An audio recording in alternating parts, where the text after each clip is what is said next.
wanted was to see you smiling. All I ever wanted was to make you mine. Know that I love you, oh baby. Why don't... Hey everyone, how's it going? It is I, the real Randy Chavez. I'm coming at you today with a VeVe. Actually, this is number podcast 291 with Sean O'Hare, who shall be joining any momentum. He's been going on, and he posted I think a $3,000 bounty. Where is the $3,000 bounty? I could have sworn. Okay, yeah. On the mint number 1991 common, because that's the year that Ren and Stimpy came out. And yeah, that's a pretty beast of a bounty. And we're going to be talking about that. We're going to be talking about VeVe, just 90s nostalgia, comic books, OMI, and more. I spent a lot recently. Also, speaking of spending a lot, a guy named Draco had just spent $9,400. I repeat, $9,400 for 69 million OMI. Everyone comment nice down below for the 69. On the mint number 1978 ultra rare Boba Fett. First appearance, I have you in my sights. My good golly gosh. That is insane. That is an insane amount of work that they did. Good for them. I am also, oh man, yeah, I don't know why X does not, oh, hold on. There we go. I am now here on the X. I'm going to hit new post and be like, let's welcome at meow meow meow from Comics and Crypto to talk about the VeVe, Nickelodeon, and other 90s nostalgia VeVe should bring on. Come ask us anything. $OMI. All right, we're going to view this post. Oh my gosh, that didn't post. We're going to review it. Okay, sorry guys. The first couple of minutes always the hardest. But yeah, what do y'all think of Draco spending 69 million OMI on one collectible? 1970. Now it's Boba Fett, so you know, good for him. But Jesus, man. Comics and Crypto will get here in a minute, and we'll talk. Also, we should talk before he gets here about the massive red candle that we on Definity and DEVVE. So somebody yeeted 500,000 Definity tokens in one go. So you see it bought up a little bit there, and then just, yeah, this massive red candle. I had an extra couple $100 that I threw in. So now it's only down like 9-10%, but it was down 20-something%. It went under a penny. It actually went under 9/10 of a penny. And that same guy also yeeted 100,000 DEVVE tokens. Now DEVVE's still up 37% on the day, but it was up 69%. Nice, 69% on the day. Chart wise, as long as it closes above 8.1, it's fine. But that person wound up yeeting, like I said, you know, like tens of thousands of dollars worth of tokens. And there's a buddy of mine that got in too. Is just like, yeah, same here. I only had a couple hundred, but only had an extra couple $100 worth of USDC, but I got some Definity as well.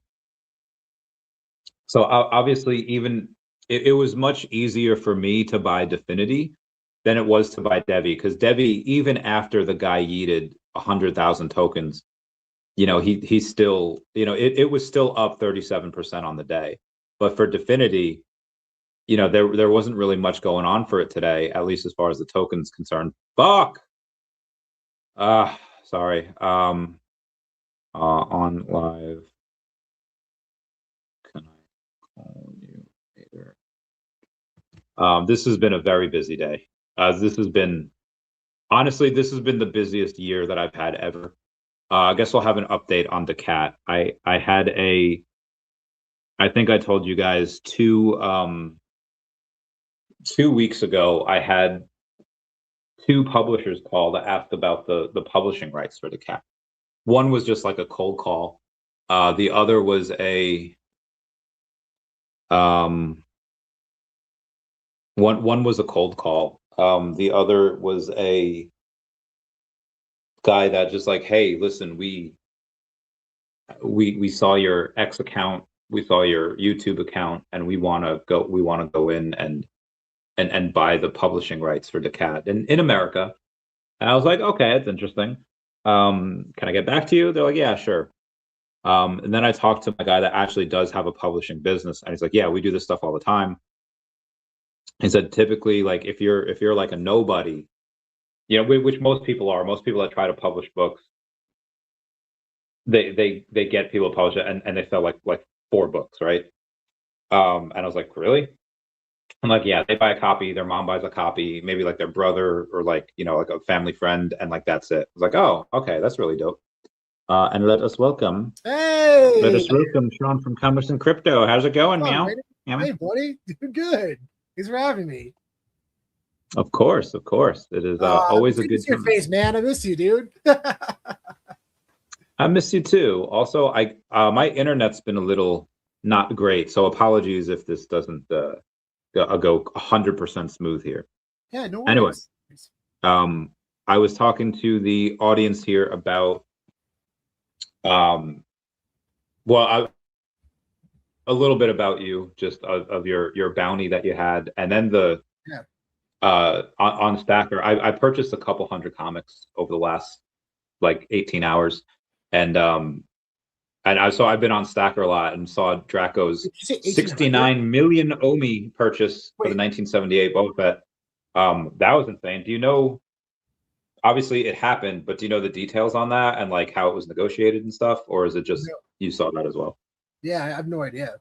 I have no idea what this 78. It was. I know 76. I mean, you could look at like that was the first year that the book was released, so technically the first format of Star Wars ever was in 76. So that was the. Do you know about that book? You know what I'm talking about? Yeah, he was in the Christmas special. No, this book. So this book right here. So this is the first format of Star Wars ever released in any medium. Okay, so my screen is not showing your screen, so let me see if I can pull you up on YouTube and see if I can take a look at you. And maybe that is okay. Yeah, I see it. Very good.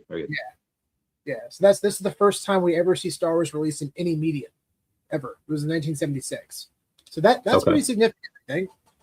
There was a lot of big 76 collectors, and but 78, I'm not really sure. I'm super curious what that represents, because obviously 1980 is Empire and 83 is Return of the Jedi, but super interesting because I know the 77 sold for like $14,000, but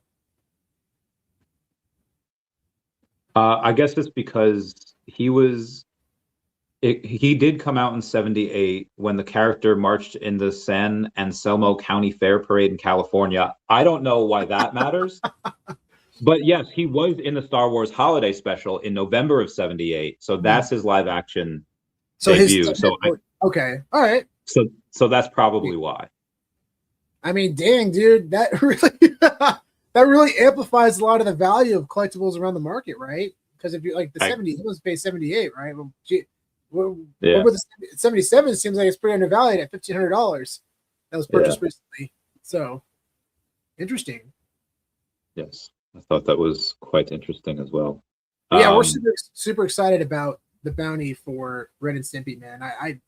Ren and Stimpy is such a special cartoon in my heart. You know, I remember I did a tweet about this earlier, but I remember going to Blockbuster Video with my sister, and there's this thing called Snick that was just released Saturday Night Nickelodeon.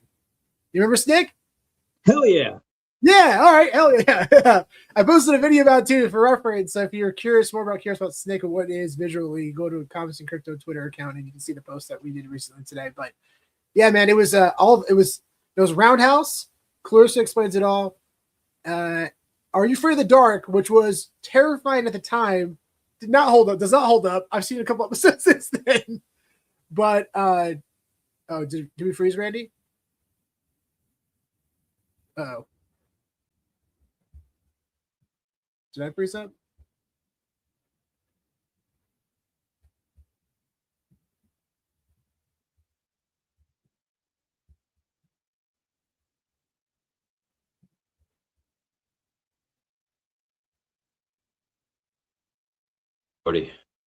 Oh, sorry about Oh, that. My internet cut out for no a minute. worries, no worries. Yeah, so the 4 shows on there. Are You Afraid of the Dark? Do you remember that? Yeah, of course. That was awesome. so good. It was so what good was the at other the one? time. It was Clarissa Explains It All, Roundhouse, which was kind of like an improvised show for kids. Okay. The couch rotated around, the orange couch, and then of course Ren and Stimpy, and that was one of the first shows cartoons that I was really pumped about, just because it was so weird and different. You know, it was so different. Yeah, and I love the drop, how they perfectly capture the essence of Ren and Stimpy, the nose goblins. I love that. So the log was so good. Yeah, and log. the booger spread and the log. Those are good. And actually, if you go in the app, which I didn't see, the video hasn't been released yet by Falcon. Big shout out to Falcon for creating this awesome videos highlighting what you can do with these collectibles in AR. But the secret rare actually, Snippy farts, which is great. Yeah, that's a great animation. Yeah. But I love the log being a secret rare, and it's funny because people who don't understand Ren and Stimpy are like, what the hell? Why is there a log for the special edition? Which I get it. But if you understand Ren and Stimpy, you'll actually love it. Because the whole idea of log was this commercial, this toy that they advertised in the show. And it's basically a parody of toy commercials in consumer hype, right? And it's literally just a piece of wood marketed as the greatest toy ever.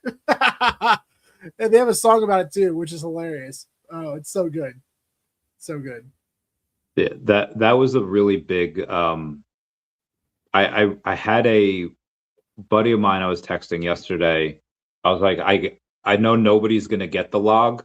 And when I say that, I mean like nobody's gonna understand the reference. And he's like, yeah, what is log? And I told him it was like a pretty fun commentary on like the pet rock or like the invisible dog, where it's just people will buy anything just because in the 90s everyone like had money and and he's like, yeah, that sounds stupid. I was like, it was, but it was cool. It was awesome, and we wanted it. We wanted one, and now we can get one. So I'm happy. I wonder if that was tied to the hype of Cabbage Patch Kids. If that was the inspiration, because that was like the big foundation of hype, right? For especially for toys, for kids, toys for kids. And that was the foundation of Black Friday. That's how Black Friday started. It was because of Cabbage Patch. It's crazy. Yeah. So, but yeah, I'm so pumped for this drop. It's gonna be so much fun. It's really well balanced. It's very affordable. I'll definitely be buying a few, and hopefully somebody mints it and they're willing to sell it to us. That'd be awesome. But either way, I hope whoever ends up landing it knows the value of 1991. You know, that's really the big reason why we push these bounties. Not just to make it fun for the community, but also to educate people outside of the community to know that this stuff is valuable, that there is a lot of excitement in digital collectibles, you know? So nothing's worse than finding out somebody mints something and then they floor it, you know? That kills me. That kills me. So same with Spencer, of course. We were working these together. But yeah, Nickelodeon is a huge foundation for me. I love Nickelodeon. I cannot wait to see Hey Arnold. That's one of my favorite shows of all time. Here's a cool Funko of Hey Arnold. I don't know if you can see it. I can't. I'm trying to shut off my Wi-Fi and other devices so that this comes in a little more clearly, but it unfortunately has not. Hey Arnold, I actually still go back and rewatch. Ideally I'd like to watch through that series like once every other year, but what happens is that I'll just go through like random episodes, like the one from the Veterans Day one I watch every year, and then the Halloween one I watch every year, because the Halloween one is like a full like 30-minute episode, and that one's really great. And then just like random, like the 30-minute ones are always good. Helga on the Couch. There's Hey Arnold's one of the best shows that Nickelodeon did, and it holds up so well. And there's a lot of adult humor that I overlooked as a kid watching it again. My sister was actually the president of the Hey Arnold fan club. That's oh yeah, dude. Really? Her license plate, it literally says Hey Arnold. Her license plate. She's massive fan. Yeah, we're huge fans of Nickelodeon, 90s especially, like Rugrats and Doug and all that. This is actually really cool. This is probably one of my personal grails. I don't know if you can see it, Randy, but so it's a sealed VHS of Hey Arnold's Christmas episode. And I got it signed by Craig Bartlett and Lane Torn, who did the voice of Hey Arnold. Yeah. So this is like my personal grail. I'm never gonna sell this one. This is one that I just cannot just every year at Christmas I can't wait to showcase it. But yeah, massive fan. Yeah. Yeah, I love the so that one's special because I like it when you get backgrounds into the characters. Like there was one with background with Ernie, and Ernie has like this love interest and why he goes into why he loves her and why he went into like construction. And I think that happens with Career Day as well. Ernie wants Arnold to like help him demolish like this building, but yeah, the Christmas one where you see Mr. Huynh like, and he has a daughter, and then I think she shows up in the movie too, like the new movie they did like half a decade back. Yeah. And that was just such a wild story. And the fact that Helga and I think this is also where for me recognize that like, okay, there are legit good selfless people out there, and this is what you should be doing, because like Helga gets this gift of the Nancy Spumoni snow boots. Nice. That she like for her mom, and then she gives it to this guy that is and it's like Christmas Eve. She gives it to this guy, convinces him to not go to his like wife's party or whatever they were supposed to, not for them, just all so that they can have Hey Arnold have like a good Christmas.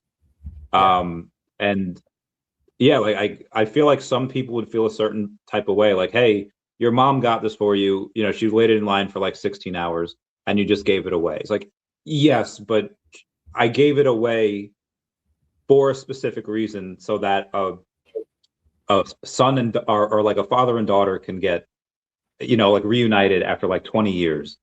And that was really cool. Like I love that type of stuff. So what was crazy is that my sister, she actually had a chance to meet him. That's how I got the tape signed. So I sent it to her, and he got it signed by him. And she calls me. I'm at a winery with my fiance, and she's like, Sean, you want to talk to Craig Bartlett? He's the creator of Hey Arnold. I'm like, are you serious? So I captured the whole thing on video. My fiance is amazing. Stacy, reach out to Stacy. She started recording the conversation, and I put it on speaker so I could hear him talk. And I'll send you the video later. But what was really cool about that, he told me how the voice actor of Mr. Huynh actually went through what happened in the show.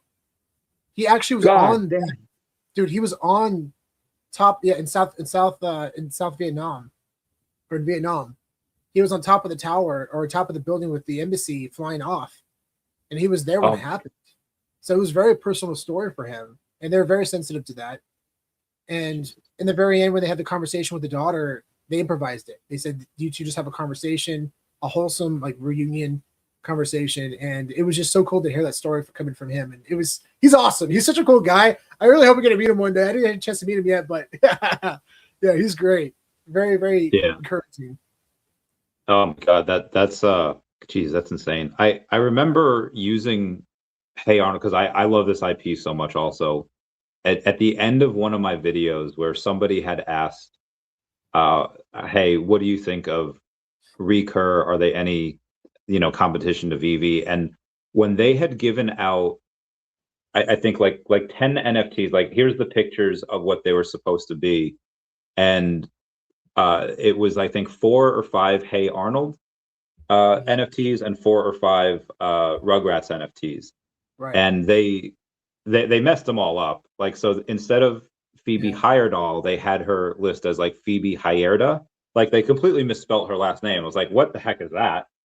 Wow. Another thing was that I don't know if you remember the episode where Miss Rhonda Wellington Lloyd, or Rhonda, she goes into the school for like the upper class and to be like in high society, and it was really just to show like how you should treat people and like how to have manners, and Miss Patty went into that too, or Patty, and they became Miss Rhonda Wellington Lloyd and Miss Patty, whatever her last name was, and then they didn't have that there. They had I think Rhonda with Harold's favorite like squeaky toy thing. I forget what that, like his plushie. They just got everything wrong. I hated it, and I was like, okay, you guys are not taking care of the IP. This is why the platform is not going to do well. And they did a bunch of stuff with Rugrats as well. I don't know if you remember that. I do remember it. I didn't dive deep into it. Didn't seem very interesting, but to me personally, for some reason, which is weird because I'd be really pumped about this stuff, but yeah, for some reason I wasn't attracted to it. But if it happens on VeVe, which I feel at this point it's inevitable, it's just a matter of when, it's going to be top notch. Yeah, agreed. So I want to try one thing here. So I'll ask you a question, answer it as best you can, and I'm going to try to, while you do that, go to my try to reset this Wi-Fi here one more time, and hopefully it works. So we mentioned Snick. I mentioned Are You Afraid of the Dark? I think you're obviously a big fan of that. If you can go over the favorite Are You Afraid of the Dark episode, what it meant, what it could be one of the movies too, and just like what that was like and what that helped get you into, and that would be great. I think for Are You Afraid of the Dark, the first episode was probably the most nostalgic for me because again, it goes back to this Snick. You know, I remember that night specifically watching that with my sister. We just got back from Blockbuster Video. We went to the movie, got some popcorn, some candy, and I remember watching the first episode of Are You Afraid of the Dark, which for context, everyone, if you don't know what Are You Afraid of the Dark is, it's basically a story about these kids who sit around a campfire and tell scary stories. So every episode is about these kids sitting around a campfire. Each person tells a different scary story. And the first one was about this clown at this amusement park. And the whole premise behind the story was you don't take this clown who, it's like an animatronic clown, you don't take his nose. And this kid takes his nose after a dare, and the clown haunts him. And at first it's like watching it back, it was very cheesy, but at the time it was very haunting. It was very haunting. I still have had nightmares about that clown. I mean, you watch Pennywise, doesn't even come close, right? But man, it was so good. It was so good. And that's what's really fun about this drop is it's reigniting my excitement for this IP that I grew up with. And I think a lot of us feel that way for a lot of the collectibles that drop on VeVe. But it's really fun. I mean, you're introduced to new IP, new stuff, but sometimes there's certain things that just hit home, you know, and this is one of them. When you have talk about other IP, so we have Teenage Mutant Ninja Turtles. We have Ren and Stimpy now. It's clear that we're getting like Nickelodeon. Like we'll get Rugrats, we'll get Hey Arnold, we'll get. Should you start off with a banger? I mean, SpongeBob is probably going to be great, but do you want to kick right off with that, or do you go, okay, now we do Invader Zim, now we do Jimmy Neutron, now we do Fairly Odd Parents, and then you build up to it? I would probably release another banger, maybe like Rugrats, you know, and then you could transition to other, you know, Invader Zim if you want, and to bring more audience members in who are excited about Nickelodeon. Especially, yeah. I really hope Nickelodeon pushes this on their side. I mean, I know it's kind of tough right now for Ren and Stimpy because I know they plan to renew the series and it just got canceled. So they were going to renew it and now it's not happening anymore. Damn. So yeah, that's unfortunate. There's a lot of dark history, unfortunately, with the showrunner of Ren and Stimpy. I don't know if you know much about it. I don't. Can you tell us about it? I mean, like, yeah, there's a lot of. I don't necessarily want to say accusations because that's disrespectful to people who went through things like, but it's pretty dark stuff. You can YouTube it. You know, go on check out some videos if you want. There's a 45-minute documentary about him. I think it's actually a documentary about Ren and Stimpy in general. But let's just say it's kind of similar situation with Rick and Morty. Yeah. Gotcha. Yeah. It's pretty bad. It's It's weird. Yeah. But I don't want to take away those characters and how they make me feel, you know, in my nostalgia. I still love those characters. Billy West is an absolute genius. I mean, he's one of the most famous voiceover artists of all time, and he did the voice of Stimpy, and then he also did Ren a little bit too. But the actual showrunner did the voice of Ren originally. But okay, yeah, but Billy West, if no one out there knows who Billy West is, I mean, he's a legend. He's in so many voices, including he was like the M&M, the yellow M&M. He's that's dope. Yeah, Futurama. He's the voice of Fry, and he does the voice. Wow. Oh yeah, if you look up Billy West, dude, he's done like so many characters. It's crazy. Yeah, he's probably top 10 all time for voiceovers. Yeah, absolute legend and a great guy. Really cool guy. I maybe they're doing this in order because Nickelodeon, like, again, this series came out in '91. I think so did Rugrats. So maybe they do this first, and then I'm trying to think of a big cartoon. And they don't have to continue doing cartoons. Like you said, Clarissa Explains It All would be great. I think, was it Hey Dude? Oh yeah, Hey Dude, Salute Your Shorts. Yeah, yeah, Salute Your Shorts is so good. That was great. Donkey Lips. That was so good. Do you remember Zeke the Plumber? Zeke the Plumber? Was he the older guy? No, he was like the older guy on there. It was a Halloween episode about this lore about this plumber, kind of like Jason, where he wore a mask, and it was very creepy. But that was the lore in the camp. So Salute Your Shorts, everybody, for context, it was a summer camp for kids. And so it was a story that followed these kids at a summer camp. And one of the summer camp stories is this character called Zeke the Plumber, and he would haunt these kids and terrorize these kids. And he was a plumber. Yeah, it was ridiculous, but it was great. I think live action will be kind of tough, but animation, I mean, you got like Cat Dog is another one. Oh, hell cool. Yeah. Yeah, very nostalgic. There's definitely some that are missing now. Yeah. I still remember, I still do the reference. There's one episode of Salute Your Shorts where this kid, like, I think it was Donkey List, goes around and he asks everyone, like, want to bet $10? And like, I still make that reference. Like, whenever somebody, like we're talking about something, like, want to bet $10, and nobody to this day has ever gotten the reference. And I was like, okay, one day. Wait, are you talking about Rugrats? No, it was Salute Your Shorts. Oh, Salute Your Shorts. I don't remember that. It was one episode where he was going around betting everyone $10 because he like knew something. Like, want to bet $10? Rugrats, I don't know if they did. There was one episode where Angelica, like the ice cream man, goes to put a bunch of coupons in his back pocket, and a bunch fall out, and Angelica like takes a bunch of the coupons, and she's like thinking that she's gonna have all of these free ice creams, but then she winds up giving it to like all the babies, and they all get free ice cream.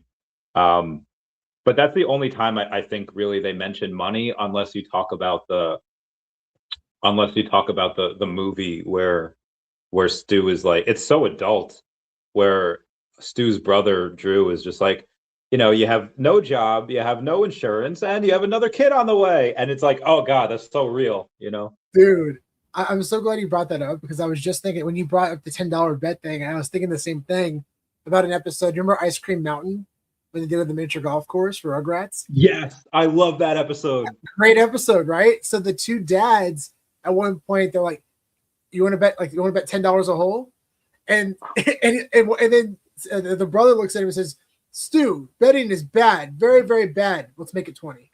And that went way over my head as a kid. But man, yeah, that's the kind of humor that I love, right? And eventually Pixar did a great job also articulating adult and child humor and bringing in different audiences together. I remember seeing Monsters, Inc. for the first time in theaters in 2001, and in front of me was a grandfather, a father, and his son. And the son was probably like 10 years old, and they all were hysterically laughing at the same jokes. And I thought, wow, this is a special company. Being able to hit 3 different generations like that's special, man. I think there's certain things that you ever watch Modern Family? Oh, I just finished the series last year, the entire, and it is one of the best sitcoms of, or I would say sitcom, but one of the best shows of all time, by far. Yeah. I laughed out loud every single episode. It was so funny. So funny. Yeah. The just like the situational comedy, like one of my favorite episodes is when they go to Vegas, and then like was it Phil's trying to like do this impression, or not the impression, he tries to do like this escape artistry, you know, magician type stuff, but he doesn't know that Gloria's in there, trying to dress like you know, like sexy for not Al Bundy, I forget the character's name, Ed O'Neill. And then it's like, oh, you made me think it was this crazy. And Patton Oswalt's like the magician. And then at the end of it, you have Jay talking about the Cuban, talking about cigar, but then suddenly it's her, and then there's a bunch of guys in kilts. Just the big misunderstandings that happen throughout that entire episode, and really throughout the whole show. I don't know. I feel like if you can do that, if you're a good writer, you could probably make a good movie about anything. And it could be about like a pirate, it could be about like a cop, it could be about like dogs in a park, because you just have those misunderstandings. And we don't have that in daCat yet, but one day. Yeah. It's so funny you said that too, because I immediately thought of a scene that killed me from Modern Family when they go, it's one of the earlier episodes. What's up, Jason? Yeah. They go to the neighbor's house because there's a dog that's constantly barking. They're very annoyed by this dog. So they go and they talk to the neighbor like, this dog is awful, so annoying, please get rid of it. And it's Jay and also Gloria, right? They both go over there. And the neighbor says, you know, you guys have some nerve coming over here talking about my dog. Well, I never once complained about that annoying parrot that you own. And they both look at each other like, what parrot? Then it jump cuts to a montage of Gloria saying, Jay, Jay, Jay, because the husband's named Jay. And it's just... It's so good. It's so good. I love it, man. I love it. It's so good. The writers are great with that, and I hope, I don't know if there's any animated show that I've laughed at. I mean, South Park, I laugh at a lot, but like something also that like Paramount. Also Paramount. Yeah, it's true. True. So South Park, man, that's probably inevitable too. That's gonna be a banger drop for sure. That'd be a really cool one.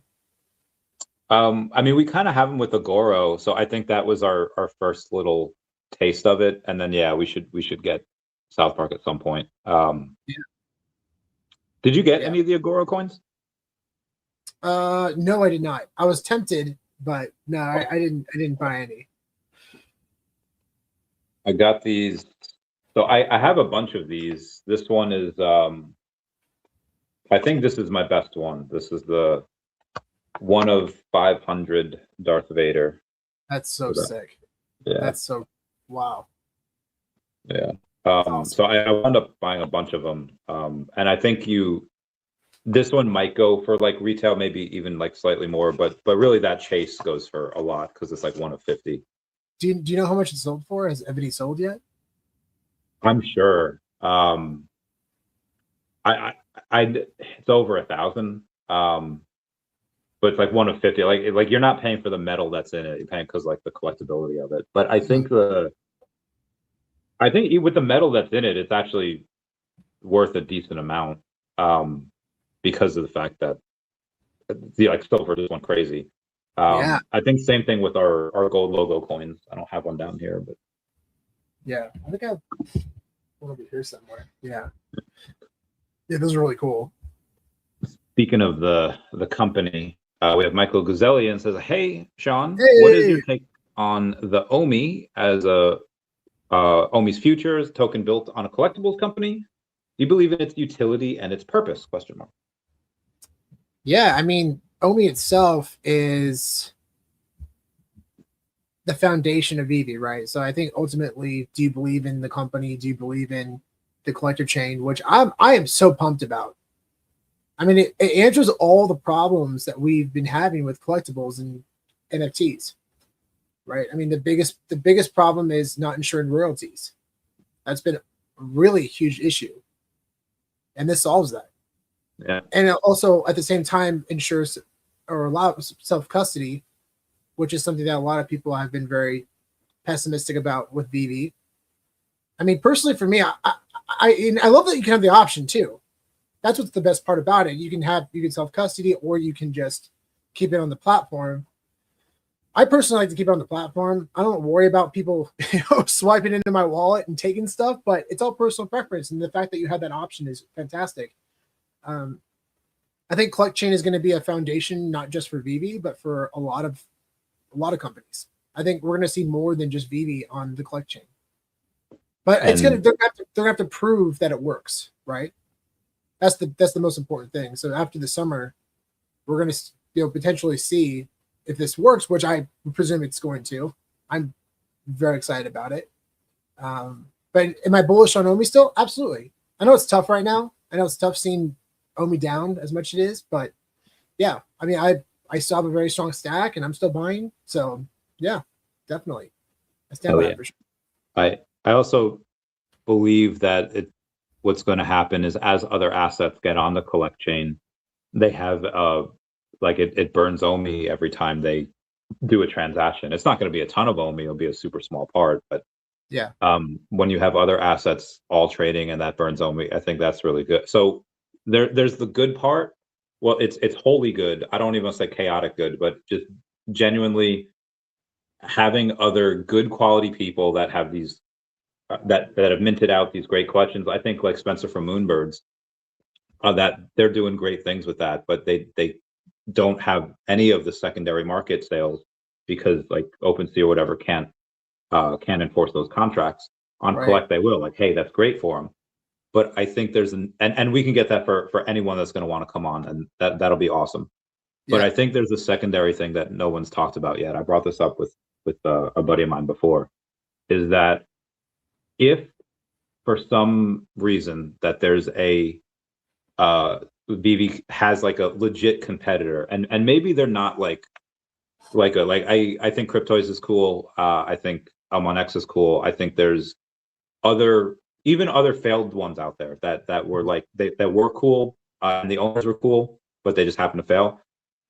Yeah. There might come a day where you have somebody that owns one of these companies that is working on getting their licenses, and maybe they're just not that chill. Maybe they're like actually sharks and not in a good way. And if there's no other chain out there that can enforce those royalties and they want to come on Collect Chain, nope. Dr. Collect or David would be like, yeah, no, let's not allow these people on there, and just use that as a defensive mechanism against people that might want to like do some harm. So I think that's really cool. Also, that's something that I think nobody's really brought up yet. Not that anyone actually wants to play that game, but just in case that they could. Yeah, and healthy competition is a good thing. We want more people. We don't want people to fail in this space. It's going to deter people from getting involved and wanting to invest in it, right? So we want healthy competition. It's good to see like Pinnacle doing well. And I'm curious to see how Abstract Chain, you know much about Abstract Chain? I don't. Tell me about it. I believe I don't know if it's founded by Pudgy Penguins, but they're one of I forget exactly who owns or started Abstract Chain, but I know Pudgy Penguins is one of the biggest projects on Abstract Chain. And I know that Cryptoys also has migrated to Abstract Chain.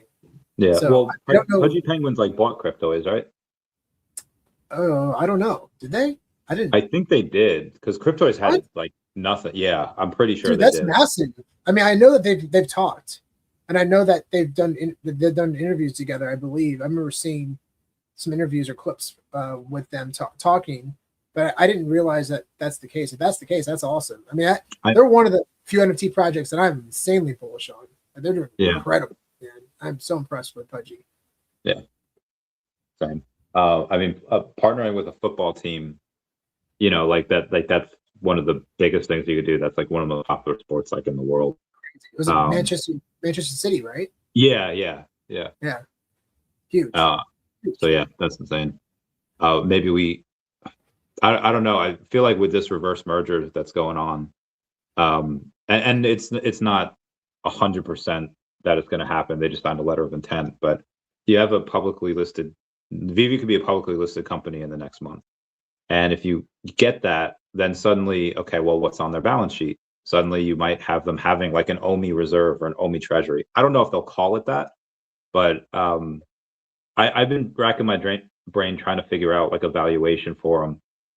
And there's so many, like, revenue is one thing, and that's like a main thing, but also the contracts that they have with all these IPs have to be worth something. And you would probably know this better than I would, of just the, like, how hard it is to get licenses and how much those contracts are worth. Like, how much do you think, do you value that, each of them? And there's hundreds of them, so obviously, you know, pick your fancy. Yeah. Hey, Hunchback Lenny, what's up? That's awesome. We love our bay. But yeah, like, how would you go about even like valuing the company? What do you think they would come out as like a 50 million, 20 million, $200 million market cap? Man, I don't know, because I don't know a frame of reference right now in terms of a digital company that sells digital assets like this. I don't know. I really have no idea.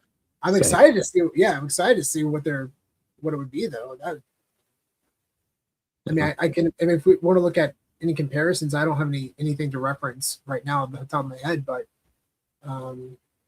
yeah, I mean, I think they can do very, very well. It's going to be fun to see. Yeah, I think so too.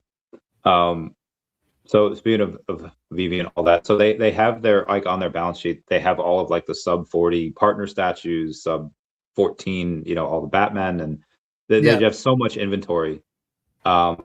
Some of the things that I bought recently were like first appearance Old Man Logan, first appearance like Night Nurse, first appearance like you can buy first appearance Hawkeye. I legit bought like 9 of them for like 85 cents each. I was like, this is insane. Like, do I think first appearance Hawkeye ever goes to $100? No. But can it go to like $5? Sure. Yeah. What are some of your, not necessarily the most valuable ones, unless you want to say that, but what are some of your favorites that you just like, whether you think they're undervalued or you like them because of the character? What are some ones that you like collecting? I will say the one set that I think is going to absolutely crush long term is Golden Moments. I mean, I don't think there's any question, especially at the prices right now where we've seen them before. I know it was a bit inflated at the time with gems and all that, but still, I mean, just looking at the historical value across the board for all those collectibles, it's massive. It's massive. I mean, Disney is very sensitive with their IP. Releasing all those characters, the first appearance of all those characters at the same time in one set, is unbelievable opportunity. I mean, just as a collector, but also an investor. I mean, I don't like screaming financial advice, but like, I mean, regardless of, and I'm obviously always rooting for VeVe, obviously, but regardless, those golden moments will always hold significant value based purely off historical value and the popularity of those characters. And shit, we have Mickey Mouse and Walt Disney in one NFT. That's insane. Yeah. I mean, even just looking at, like, if you look back at CryptoPunks, there's no utility for CryptoPunks. It's just purely historical value. Yeah. You know, and that's just in the Web3 space. But when you tie the Web3 space into pop culture, especially with these characters and this IP that hundreds of millions, if not billions of people know and love, what could the value of these things be in the future? Nobody's really seeing it right now outside this community. Yeah. Nobody's really seeing it and understanding it. But these are kind of things that can change on a dime. That happened with CryptoPunks. I mean, those were minted for free. You know, there's 10,000 of them across the board. There's going to be less than what, I mean, right now, there's probably less than 1,000 people that hold the Golden Moment set. I mean, shoot, there's out of probably 2 people, you can look at Stacker to see how many people own the partner statue. I think they own like, what, 10 to 20% of the partner statue. Yeah, Profit owns like 9%, I think. Yeah, there you go. Mr. Squeebs owns a lot. So right off the bat, I mean, you're probably going to look at, I mean, I'm sure people are going to liquidate it over time, but a lot of these collectors, they're going to hold on to them. Like Profit's probably just hold on to those for a while. Yeah. But who knows? So yeah, you've got 10, 11. Yeah, you have like 11 or 12% really just in the first like 5 top holders. That's crazy. And so this also does not include I assume, hundreds of partner statues that are in bot accounts that are just banned and they're locked in there. That's a good point. Yeah, definitely.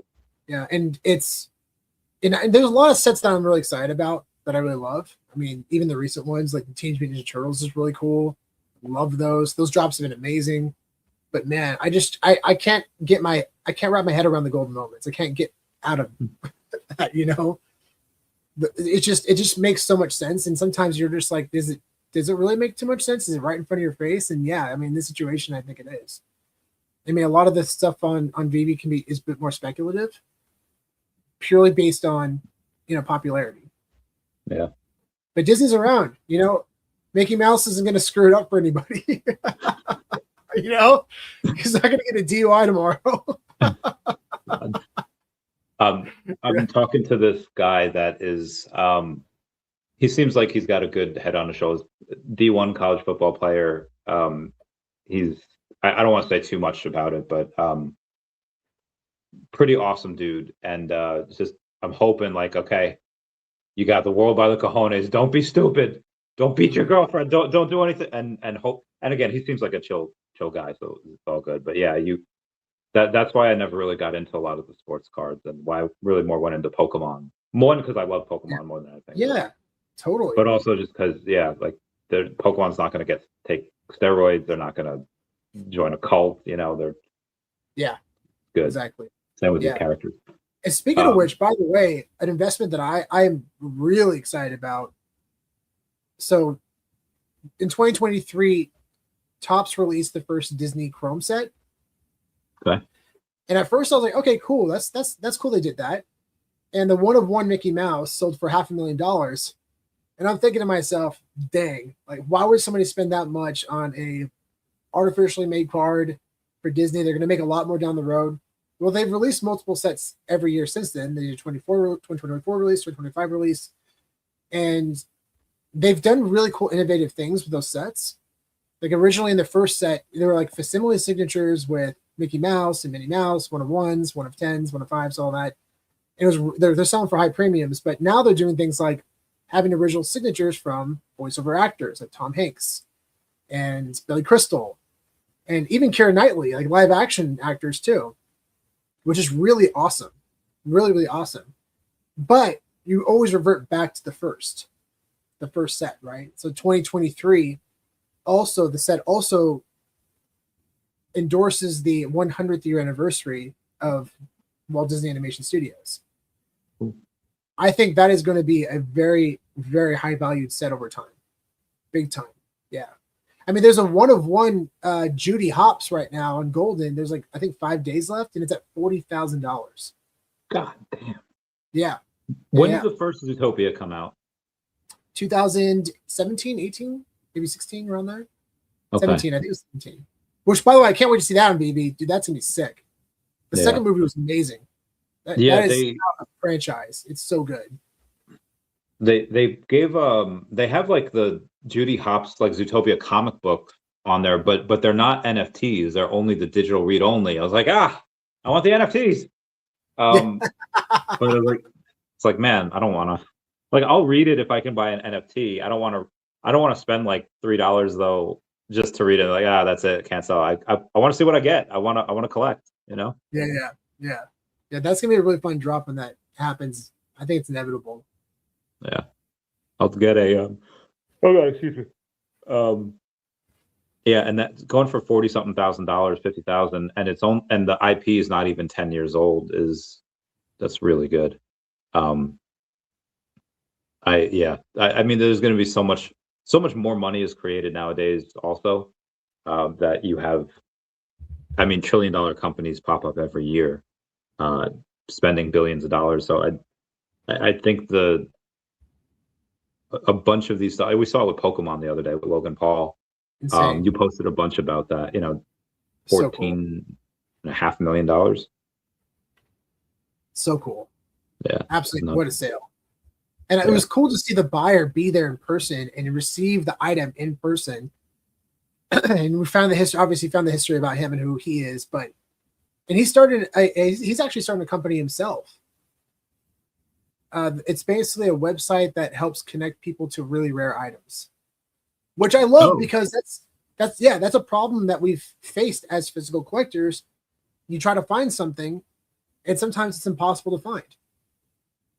You don't know if it exists anymore. You don't know who owns it. That's why blockchain is so powerful, right? Yeah. If somebody wants to buy the 1923 partner statue, they can do that. They can shoot an offer, hopefully when the summer that's going to happen, or shoot them a message and try to make a deal. You don't have to spend here's a cool story. By the way, I just looked at the price for the Judy Hopps, and it's currently at $52,460 with 8 days left in the auction. Yeah, dude. I'm telling you, dude, it's gonna be a massive set. Yeah. And any level of entry I've been looking at, if you're looking for a level of entry, a good level of entry is the Mickey Mouse Refractor Gem Mint 10 is around $300 or $400 right now. But that's probably a good level of entry for sure. Yeah. Yeah. But anyways, so there's a story that there's a guy, he went by Giant Size Comics. He was involved with VeVe for a little bit. And we had him on. He told us this really cool story about how him and his father are big original cover comic book collectors, like the original cover art. And there was this guy that contacted him about some random DC cover that they bought for like maybe $2,000 or $1,500 back in like the mid 90s. And they've held on for like 10, 20 years. And this guy apparently contacted them, found their information, contacted them and said, "Hey, I've been trying to find you guys for over 5 years. This comic to me is so special. I want to make you guys an offer you can't refuse." And they end up selling it, I think, for like $60,000 to $70,000. That original cover art. And it wasn't it was a decent comic. I don't remember exactly which one it was. We have an interview with him. He talked about it. But I thought that was a really cool story because there are items out there that connect with people more than others, right? Yeah. I mean, even recently, somebody contacted me. He specifically collects certain numbers. I think it's 1221. And he said, "Hey, I really want to buy this from you." He contacted me on VeVe. Oh, that's awesome. And it was the floor for the thing was like around $2. I think it was like a Buzz Lightyear. And I said, I'm down to sell it to you, but I'm not gonna I can't sell it under retail. So how about we just do it so I just at least get my money back for the drop? And he's like, done.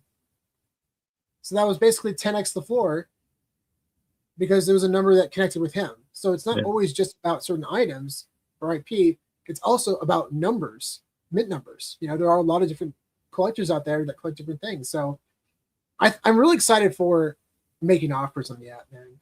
That's gonna be really awesome. It's gonna be really fun to see what people can do when they can search and contact people instantly instead of spending hours on the app trying to find it or trying to go on Facebook, Facebook group pages and trying to contact. People spend so much time on this stuff, and it's just not. It's not okay. That's the whole point of blockchain technology. There's what I'm also excited for is the mass buys where you can click all of them and buy them in one go, because buying 300 comics separately, waiting for it to go and be like purchasing on VeVe, you're good on VeVe, going back to the listing and click buy now. That is horrible, and I never want to do that again. So yeah, buying 500 things at once or an entire account. Be like, yeah, I just want to buy this collection. Like if let's say, like you have I don't know what you have, but let's say you have like $50,000 worth of stuff, and you probably have more because you have this special. Let's say $100,000 worth of stuff, and then in 2030, let's say you don't buy anything, but that 100K is worth like 2.5 million, right?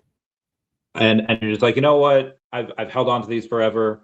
Instead of having them like one by one, and you just sell it to some like millionaire, billionaire dude that's just like, just take off like 20%, and this way you sell for 2 million, like it's worth 2.5.